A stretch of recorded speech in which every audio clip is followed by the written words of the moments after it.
enriching oxygen in blast to a tune of around 4%. If we compare that data with our present condition, now we have productivity say around 2.97, it has increased. But we have a higher coke rate around 364 with relatively low PCI around 140, 526, 530 fuel rate. Increased gang material in raw materials around 350, 360 kg slag rate, but oxygen enrichment around 7.5 to 8%. How we are doing it, or say maximum input has deteriorated, but we have improved some in on performance front. How?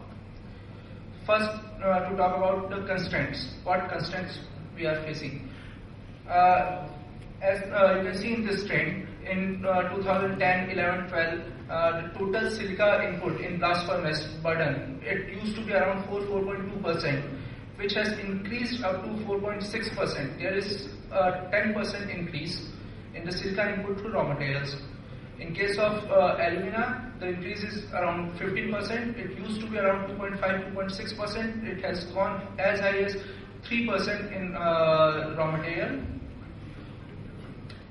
The combination of two, the total gang, it used to be around 6.5, 7%. Now it is around 7.5 to 8%. The coke ash, it used to be around 12.5%. Now it has increased up to 16.5 to 17%. And coal ash from 10%, it has gone as high as 12%, 13%. There is a total 38% increase in ash input in blast furnace. The effect is a slag rate which used to be around 280, 290, around 300 kg. It has gone as high as 370 kg per ton of hot metal, an increase of around 24%. The fuel consumption, it has increased marginally by around 5%. It used to be around 520 kg per ton of hot metal. Now it has increased around 530, 540 kg per ton of hot metal. But contrary to all those things, the productivity is increased by say around 20%. It used to be around 2.5, 2.6. Now it is around 3 ton per cubic meter per day.